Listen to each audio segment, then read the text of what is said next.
Merci monsieur le ministre man pour tëj rek ci chapitre bi li ñu bëgg a wax mooy malgré le contexte extrêmement difficile nous avons fait l'option d'orienter le maximum de dépenses vers le social def beaucoup de renonciations pour mun a soulager les Sénégalais. Le plan de redressement économique, les études qui ont été faites dafa démontrer ni effort bi ñuy laaj Sénégalais yi li plan de redressement économique investissement yi ñu ciy def li muy jur moo ëpp njëriñ foofu en termes de retombées économiques et sociales ba ci en termes d'impact sur la réduction de la pauvreté. Rien que sur 2026, les effets calculés, c'est à peu près 150 000 Sénégalais qu'on sortirait de l'extrême pauvreté. Am na ko wax léegi nag ne on peut faire dire tout aux chiffres et pourtant 5 secondes plus tard il nous demande des chiffres sur les déguerpissements. Comme on peut faire tout dire aux chiffres, il ne faut pas demander de chiffres. Kon les mesures yu ñuy jël soo seetee le presse li ñu orienté ci mesures sociales le nombre de structures sanitaires qu'on doit construire à partir du presse le nombre de structures scolaires yi ñu war a construire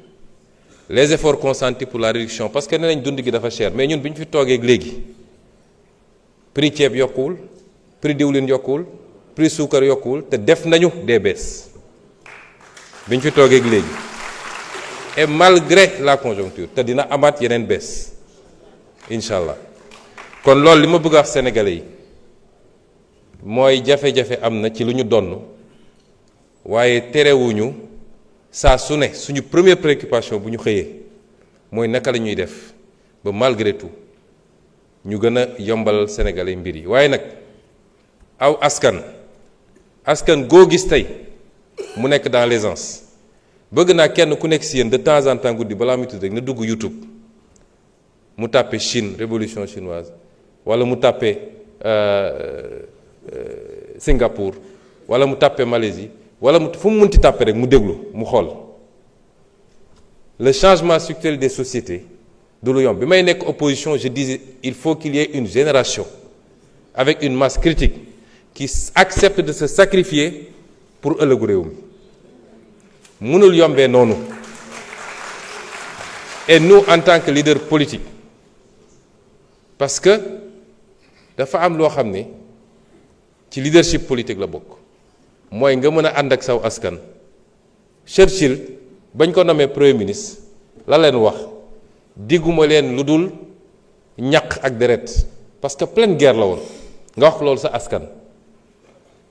waaye homme politique boo xam ne da ngay bëgg a nëbb askan wi dëgg bi ak situation bu nekk mooy andi nag bëgg lu fees bëtu nit ñi nga dem di wër di leb di ko làq ba mu andi ñu fii dañu toll moment choix où le peuple sénégalais doit choisir ban type de leadership la bëgg ku koy wax dëgg même bu dee jafe naa dégg ne ko nag kaa ñu ànd uti solution te soxlawu ma jara du am luy dugg sama poos du am lu may ràndal wala koo xam ne day ñëw ne ko ëllëg ma àndil la jant bi ndax looloo fi jóge li jiitu ñëw kon ci moment boobu la ñu nekk te dafa interpeller conscience chacun d'entre nous à commencer par la jeunesse la diaspora les élites intellectuelles le pays est en train de changer waaye changement structurel du lu ñuy décréter lu ñuy liggéey la c'est un construit et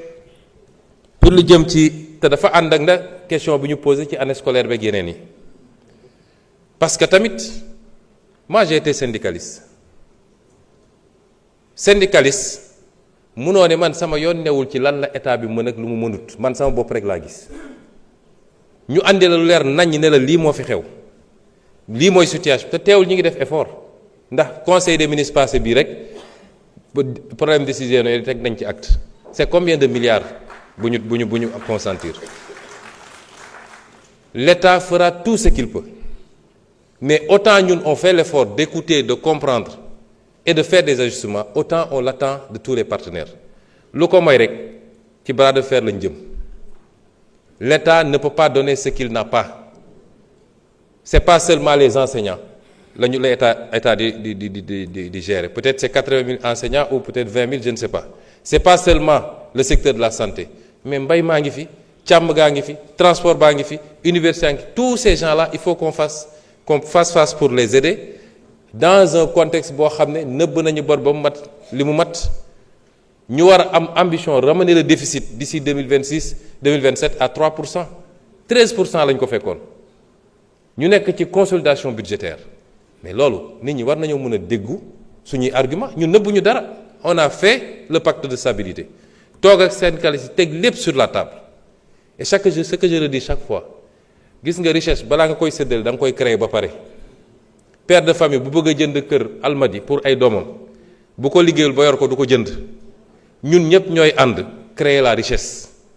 ci loolu la ñu war a jublu réew mi dafa war a jublu ci liggéey suba ngoon amul lu ñuy xaar dañu war a jublu ci liggéey interpellation yi am ma fàttali d'ailleurs honorable Taf Sucé parce que yeggali mu woon que c'est le 1er décembre 2024 la bind ministre des finances pour ne ko nañu restituer le site à sa destination de trouver une compensation et le 14 avril 2025 on a pris le décret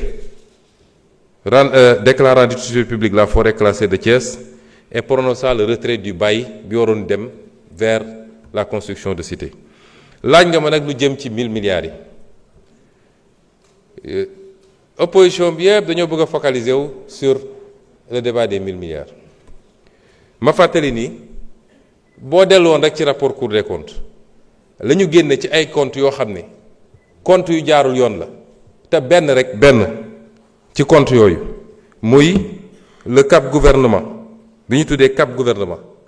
le compte numéro 36 83 47 nga xam ne 1343 milliards lañ fa jaarale ci lu jaarul yoon boo jëlee le compte PDS 303 milliards jaar nañ ko ci lu jaarul yoon la ñu jaarale ci hors circuit ci ay milliards ëpp na 1000 ëpp na 2000 ëpp na 5000 am na information yoo xam ne dikkal nañu ci lu jëm ci ay comptes yu mel noonu lu jëm ci ay transfert d'or ak yu demee noonu jox nañ ko ñi ñu ko war a jox pour ñu mottali enquête bi génne les vérifications la ci des nag man lu ma leen mën a wax musa wax histoire da koo andi ba mu leer nañ fii bi may wax problème mu OFNAC bi 94 milliards yi nga dégg naa ko ci ba assemblée bi fii def commission d'enquête maa ngi woon campagne présidentielle ñu ne ma ñëwul uy si ma bañ fan la mujje rapport boobu mi ngi parquet financier fi mu ne nii ñu ngi cee convoqué ay nit bi may wax fii li jëm ci Petrotim ak bi may wax fii ci li jëm ci dette cachée bi ba ci sax rapport Prodac bi nga xam ne tey ñu ngi ciy convoqué ay nit te am na ci yeneen développement yu gën a intéressant xam naa dina am ñuy ñàkk nelaw et semaine prochaine samay avocat dinañ ci wax ak Sénégal yi bu soobee yàlla ñu ngi leen di gërëm leen sant